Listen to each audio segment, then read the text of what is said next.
Oi, pessoal, tudo bem com vocês? Sejam todos muito bem-vindos. Eu sou a Valéria Ribeiro e vocês estão no canal Diário Criminal. A história de hoje aconteceu no ano de 1971, na cidade de Burlington, na zona norte dos Estados Unidos. E graças a uma bituca de cigarro, este caso foi resolvido 52 anos após ter acontecido. Vamos lá com a história então. Rita Cura nasceu no dia 21 de junho de 1947 na cidade de Nova York.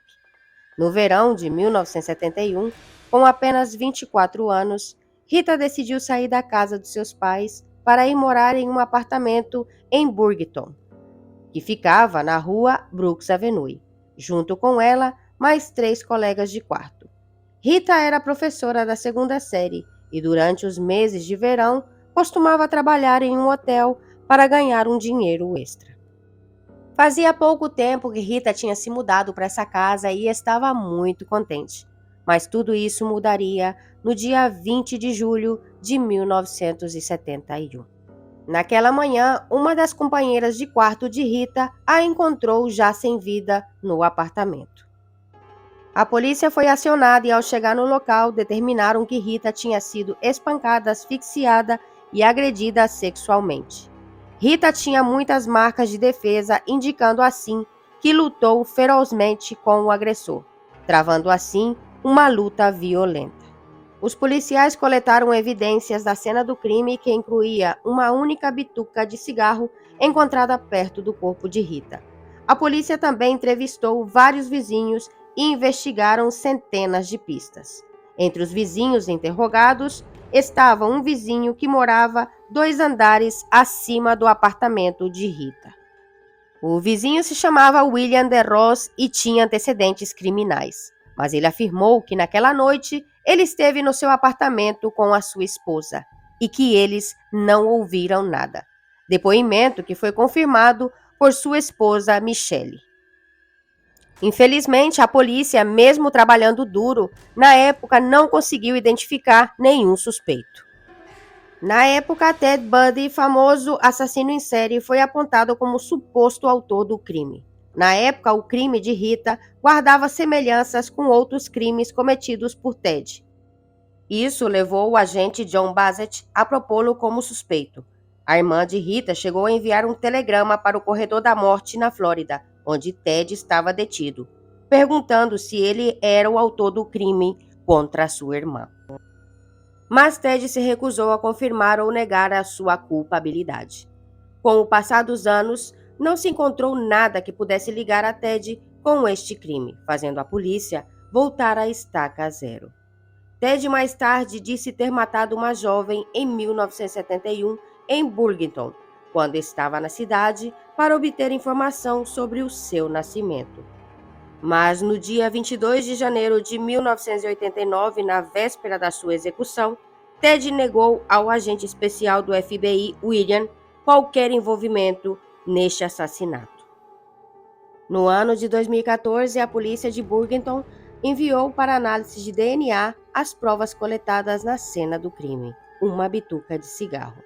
O chefe da polícia, John Murad, disse que a polícia nunca parou de buscar o culpado da morte de Rita. Os testes de DNA conseguiu um perfil da pessoa que fumou o cigarro, mas não havia coincidências com a base de dados da polícia. Possivelmente, a pessoa não tinha nenhuma condenação por crime. Em 2019, o caso ficou nas mãos do detetive James Triebe. O detetive optou por trabalhar de uma forma diferente. A estratégia foi: eles tratariam o caso como se tivesse acabado de acontecer. Colocou técnicos especializados para revisar tudo e decidiram testar novamente as evidências da bituca de cigarro, enviando assim para análises usando a genealogia genética.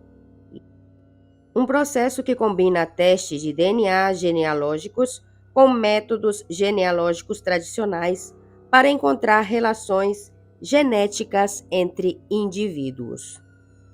Um especialista em genealogia genética concluiu então que o DNA do cigarro tinha fortes ligações com parentes de William DeRoss, o vizinho de Rita, que na época disse que estava com a sua mulher na noite do crime. Os investigadores encontraram um meio-irmão vivo de DeRoss que forneceu voluntariamente uma amostra de DNA, e isso reforçou o caso, concluindo que o DNA encontrado na bituca de cigarro, encontrada na cena do crime, pertencia a DeRoss. A polícia descobriu também que DeRoss e sua esposa deixaram Vermont logo após o assassinato. Depois disso, se separaram e DeRoss foi morar na Tailândia, onde se tornou monge budista. A polícia interrogou a mulher de DeRoss outra vez, e ela disse aos detetives que mentiu, que seu marido naquela noite não esteve com ela. O detetive Thomas, que a entrevistou, disse não acreditar que ela soubesse que seu marido havia matado Rita, que somente protegeu o marido porque eles eram recém-casados e porque ele já tinha uma ficha criminal. Na noite do crime, DeRoss discutiu com sua esposa Michelle e saiu para dar um passeio e refrescar assim a sua cabeça. No dia seguinte, ele disse para sua esposa que se a polícia perguntasse algo, era para ela dizer que ele esteve com ela a noite toda, alertando ela que com sua ficha criminal anterior, o tornaria um suspeito injustamente. Os detetives entrevistaram uma mulher em São Francisco que foi casada com DeRoss em 1974. Ela contou que em ao menos 2 ocasiões ele foi muito violento com ela. Disse que em uma destas vezes ele sacou um canivete e a esfaqueou no abdômen, sem nenhum motivo. Na época, ele chegou a ir preso, mas a mulher não prestou depoimento. Em outro momento, eles estavam jantando e ele começou a estrangulá-la, sem motivo aparente. Foi aí que ela se separou de DeRoss. Infelizmente, a polícia encontrou o assassino de Rita, mas já era tarde. DeRoss faleceu em 1983 em um hotel de São Francisco, por overdose aos 46 anos.